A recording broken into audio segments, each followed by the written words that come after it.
Sisi kemanusiaan dari Rafinha, pertemuan Erling Haaland dan Ole Gunnar, timnas Mesir awali AFCON, nasib apes dari Maxence Lacroix, hingga ungkapan dari Frank Ribery.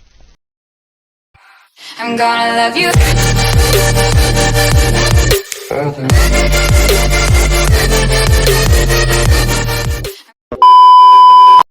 Di sela liburan, Rafinha menunjukkan sisi kemanusiaannya dengan memilih pulang ke kampung halaman bersama keluarga untuk membagikan kebutuhan pokok kepada warga yang membutuhkan.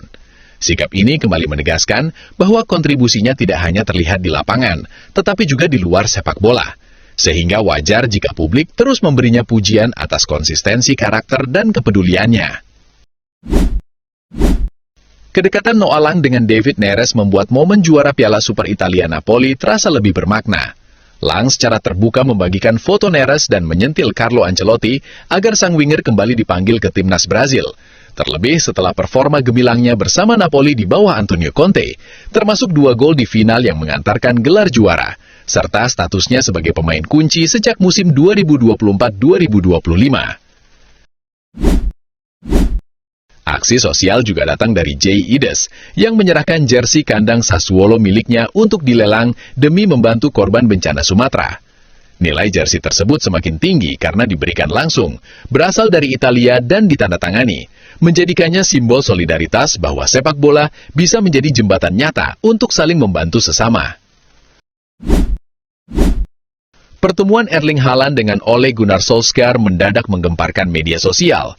Caption singkat pengetahuan yang ditulis Haaland memicu spekulasi, seolah menyisyaratkan peran besar Ole dalam perjalanan kariernya, mengingat sang pelatih pernah melihat potensi besar Haaland sejak dini, dan bahkan menyarankan Manchester United untuk merekrutnya.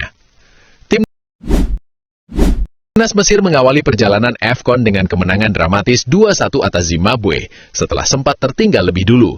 Gol penentu Mohamed Salah di menit akhir bukan hanya memastikan 3 poin, tetapi juga menjadi suntikan moral bagi sang kapten, yang perlahan bangkit setelah awal musim 2025-2026 yang tidak ideal.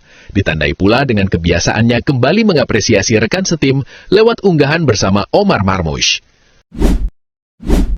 Kisah ringan namun hangat tentang N'Golo Kante kembali memperkuat citra polosnya. David Luiz mengenang bagaimana Kante kerap datang ke restoran miliknya dan Willian tanpa merasa perlu membayar, dengan senyum khas dan candaan polos, menggambarkan hubungan kekeluargaan yang kuat di ruang ganti Chelsea kala itu. Nasib apes menimpa Maxence Lacroix dalam laga Carabao Cup bersama Crystal Palace. Bek tersebut terlibat langsung dalam 2 momen krusial berupa gol bunuh diri dan kegagalan penalti, yang akhirnya membuat Palace tersingkir lebih awal dan menjadikan pertandingan itu sebagai malam yang sulit dilupakan dalam kariernya. Frank Ribery pernah membuka cerita kelam tentang pengalamannya menghadapi Real Madrid, di mana sebuah insiden kecil dengan Dani Carvajal berubah menjadi situasi penuh ancaman. Reaksi agresif Sergio Ramos dan Pepe membuat Ribery merasa pertandingan tersebut bukan lagi soal sepak bola, melainkan pertarungan hidup dan mati, hingga menyadarkannya bahwa keselamatan pribadi jauh lebih berharga daripada apapun yang terjadi di lapangan.